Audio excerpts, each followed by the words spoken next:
Avant de plonger dans cette histoire incroyable, pensez à vous abonner à la chaîne et à activer la cloche.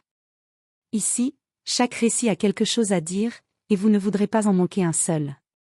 La ville brillait sous un soleil tardif, projetant des reflets d'or sur les façades en verre et en acier. Dans les rues bordées d'arbres impeccablement taillés et de voitures de luxe, tout semblait paisible. Mais sous cette apparence de perfection, des tensions silencieuses couvaient. Angela Brock s'avançait d'un pas mesuré sur le trottoir, tenant dans sa main droite une mallette en cuir noir. À 42 ans, elle dégageait une élégance naturelle, renforcée par un tailleur parfaitement ajusté et des escarpins discrets mais raffinés. Ses cheveux soigneusement coiffés et son regard franc inspiraient confiance. Pourtant, derrière ce calme apparent, Angela portait des années de force intérieure, acquises à travers les épreuves et les injustices qu'elle avait dû affronter en silence. Alors qu'elle atteignait sa voiture, une Mercedes noire aux vitres teintées, un incident anodin survint, un jeune livreur, pressé, heurta légèrement l'aile avant de son véhicule. Angela, polie, s'excusa et proposa de régler les dommages. Mais les témoins n'avaient pas besoin de connaître ces détails, les deux policiers qui patrouillaient à proximité virent une femme noire, seule, parfaitement habillée et calme. Dans leur esprit, elle incarnait immédiatement une suspicion qu'ils ne pouvaient justifier rationnellement. « Madame, vous devez rester ici », cria l'un des policiers, un homme blanc à la mâchoire serrée, connu dans le quartier pour son arrogance et son impatience. Angela leva les yeux vers lui, sans crainte, et répondit d'une voix posée, « Je ne comprends pas. Je n'ai rien fait de mal. » Mais son calme ne fut perçu que comme de l'orgueil. Le second policier, impatient et plus jeune, s'approcha pour l'encercler. Les passants commencèrent à se rassembler, attirés par l'éclat croissant de tension. Angela sentit leurs regards, certains intrigués, d'autres méfiants. Elle sut, dès cet instant, que ce qui allait suivre ne serait pas une simple confrontation verbale. Ce que personne ne savait, c'est qu'Angela possédait une force rare, un pouvoir silencieux, une présence qui imposait respect et influence sans qu'elle n'ait besoin de lever la voix ni de toucher qui que ce soit. Une force que même les policiers les plus arrogants ne pouvaient ignorer une fois éveillés. Et ce jour-là, dans cette rue apparemment ordinaire, cette force allait se révéler pour la première fois au monde et aux hommes qui avaient tenté de l'humilier. Angela Brock respirait calmement, essayant de ne pas laisser transparaître la colère qui bouillonnait en elle. Les deux policiers la encerclaient, leurs gestes brusques et leurs regards empreints de mépris. L'un d'eux, le plus âgé, pointa un doigt vers elle. « Vous devez nous suivre, madame. » Maintenant. Angela secoua légèrement la tête, sa voix restait posée mais ferme. « Je n'ai rien fait de mal. Vous n'avez aucune raison de m'arrêter. » Le jeune policier, impatient et arrogant, tenta de l'attraper par le bras. Angela recula d'un pas, évitant son geste avec une précision qui surprit le policier. Les passants commencèrent à murmurer, certains sortant leur téléphone pour filmer. Mais les policiers semblaient indifférents, persuadés de leur autorité.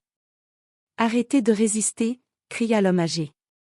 Angela leva les mains en signe de paix, mais le ton de ses yeux et la posture de son corps reflétaient une force tranquille, chaque mouvement était mesuré, chaque geste maîtrisé. Elle savait que la colère et l'agressivité des policiers étaient des outils, elle devait les laisser se dévoiler d'eux-mêmes. Le jeune policier, irrité, la poussa légèrement. Angela vacilla, mais sans tomber. Une exclamation choquée monta de la foule. Plusieurs passants intervinrent verbalement, « Laissez-la tranquille ». Mais les policiers se moquaient de ces protestations. L'humiliation publique était complète. Angela, femme noire, seule, se tenait face à deux hommes blancs en uniforme, soumis à la loi mais abusant de leur pouvoir. Angela inspira profondément. Ses pensées étaient claires, ce qu'ils ignorent, c'est que je ne suis pas vulnérable. Et qu'ils ne savent rien de moi. Alors que l'un des policiers commençait à lui crier dessus, elle sentit cette étrange énergie en elle, prête à se manifester. Ce n'était pas encore le moment d'attaquer. Pour l'instant, il fallait laisser l'orgueil et la frustration des policiers s'intensifier, car plus ils s'exposaient, plus leur humiliation finale serait éclatante. Les passants, fascinés, ne détournaient pas le regard. Certains frissonnaient devant le contraste entre la violence gratuite des policiers et le calme souverain d'Angela. Peu à peu, une tension palpable s'installait dans l'air, quelque chose allait se passer, et personne dans la rue ne savait encore que cette femme, si humble en apparence, détenait un pouvoir capable de changer le cours de cette confrontation. La tension dans la rue atteignait son paroxysme. Les passants retenaient leur souffle, figés dans un mélange de peur et de fascination. Les deux policiers, jusqu'alors sur deux, commençaient à sentir un malaise étrange, une impression de déséquilibre qu'ils ne pouvaient expliquer. Angela Brox resta immobile quelques instants, respirant profondément. Son regard balayait la scène, les policiers, la foule, les voitures autour. Puis, d'une manière presque imperceptible, elle se concentra. Une énergie subtile mais puissante émana d'elle, modifiant légèrement la perception de ceux qui l'entouraient. Le vent semblait ralentir, les bruits de la rue se faisaient plus lointains, et chaque geste des policiers paraissait hésitant. Le plus âgé, l'air autoritaire, voulut avancer pour la menotter. Mais ses pas semblaient s'alourdir, sa démarche devint maladroite.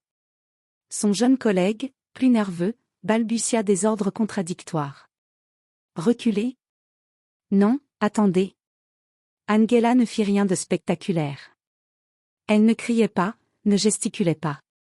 Elle se contenta de rester calme, de maintenir sa posture droite et imposante. Pourtant, sa présence était devenue une force invisible qui imposait le respect et l'inquiétude. Les passants commencèrent à murmurer. Qu'est-ce qu'il se passe ? On dirait qu'il hésite. L'un des policiers essaya de lever la main pour signaler une arrestation, mais son bras trembla légèrement. L'autre, frustré, lança un regard à son collègue, comme s'il cherchait désespérément une issue. Les deux hommes étaient en train de perdre le contrôle, non à cause d'Angela elle-même, mais à cause de la force tranquille qu'elle dégageait. Angela s'avança d'un pas, lent et calculé, sans quitter les policiers des yeux. Sa voix, calme mais ferme, résonna dans l'air. Je vous conseille de prendre une décision sage. La mienne est simple, je pars, et vous restez digne de votre uniforme.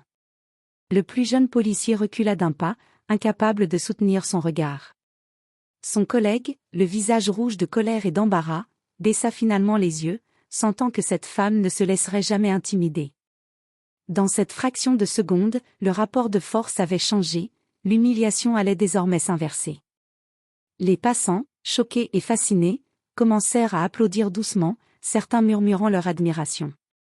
La police, symbole de l'autorité, était désormais mise à nu face à une femme noire qui n'avait utilisé ni violence, ni menace, mais simplement sa présence et son calme implacable. Angela fit un pas de plus, puis un autre, comme pour montrer qu'elle contrôlait non seulement la situation mais l'espace entier autour d'elle. Les policiers n'osaient plus faire un geste. La confrontation avait atteint son point critique, le basculement était imminent. Le silence s'était installé dans la rue, lourd et presque électrique. Même le vent semblait s'être arrêté, comme suspendu pour observer la scène. Angela Brox, immobile, inspirait un respect immédiat et irrépressible. Les policiers, malgré leur arrogance habituelle, sentaient une tension qu'ils ne pouvaient contrôler. Angela parla enfin, sa voix claire et mesurée résonnant dans l'air. Je vous conseille de me laisser partir. Cela vous évitera des complications. Ces mots ne contenaient aucune menace, et pourtant chaque syllabe pesait lourd dans l'esprit de ceux qui l'écoutaient. Le plus âgé tenta de répondre, mais ces mots se perdirent dans un mélange de confusion et de doute. Il sentait une force invisible qui l'empêchait de s'affirmer, une énergie qui semblait émaner de la simple présence d'Angela. Le jeune policier, quant à lui, recula instinctivement, ses mains tremblantes. Il avait l'impression que l'air autour d'Angela résistait à chacun de ses gestes. Les passants, médusés, comprenaient alors que cette femme n'était pas ordinaire. Les murmures se transformèrent en chuchotements admiratifs. Qui est-elle ? Comment peut-elle ? Angela fit un pas de plus vers sa voiture, ses mouvements fluides et assurés. Chaque détail de sa posture, chaque regard, était calculé. Les policiers tentaient de garder le contrôle, mais c'était désormais impossible, leur arrogance s'était effondrée. Alors que le plus jeune tentait encore un geste pour la menotter, il fut comme repoussé par une force invisible, subtile mais incontestable. Il chancela légèrement, suffisant pour que l'humiliation devienne totale. Le plus âgé, rouge de honte et incapable de réagir, regarda sa collègue et la foule, comprenant qu'ils étaient désormais les victimes de leurs propres préjugés et arrogance. Angela s'arrêta devant sa Mercedes, posa la main sur la portière et se retourna une dernière fois. Ses yeux, calmes mais perçants, croisaient ceux des policiers. Je vous laisse décider si vous restez des représentants de la loi, ou des hommes humiliés par leur propre incompétence. Puis, sans attendre leur réponse, elle monta dans sa voiture et partit lentement. La foule éclata en murmures et en applaudissements. Les policiers restèrent figés, abasourdis, incapables de comprendre comment une femme seule avait réussi à inverser totalement le rapport de force, sans violence ni menace directe.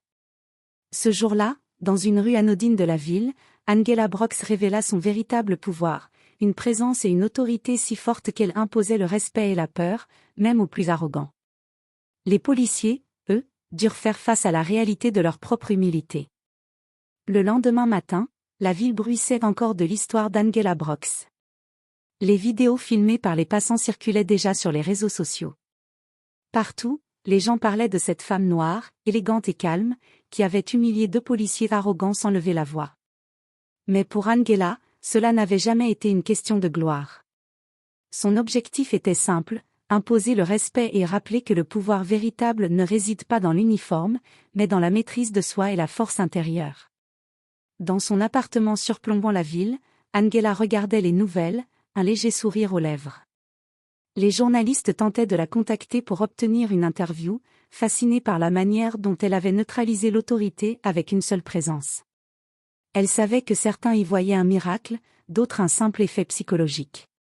Mais tous étaient frappés par l'ampleur de son contrôle. Pendant ce temps, les deux policiers subissaient la pression de leur hiérarchie. Leurs supérieurs avaient visionné les vidéos et, face à l'évidence, durent reconnaître leur erreur publique. Leur arrogance avait été exposée, et leur incapacité à gérer la situation était devenue virale. Certains officiers de la ville commencèrent même à murmurer, honteux, sur l'humiliation qu'ils avaient infligée. Angela, de son côté, ne chercha jamais à se venger. Elle utilisa son expérience pour lancer des conférences sur le leadership, la maîtrise de soi et l'autorité naturelle, partageant subtilement son message: le vrai pouvoir ne se mesure pas à la force ou au titre, mais à la présence, à l'intelligence et à la dignité. Les passants de la rue où tout avait commencé continuaient de parler de cet événement pendant des semaines. Angela avait transformé un moment d'humiliation en une leçon publique de respect et de justice inversée. Les policiers, eux, durent vivre avec la honte d'avoir sous-estimé une femme noire, seule et calme, capable de changer totalement la dynamique d'une confrontation. Et dans la ville entière, un message clair s'était propagé: la véritable puissance ne se voit pas toujours, mais elle se fait ressentir, et ceux qui croyaient pouvoir intimider sans conséquence allaient désormais y réfléchir à deux fois. Angela Brox continua sa vie, plus respectée et admirée que jamais, laissant derrière elle une leçon indélébile: le respect ne s'impose pas par la peur, mais par la force silencieuse de ceux qui savent qui ils sont réellement.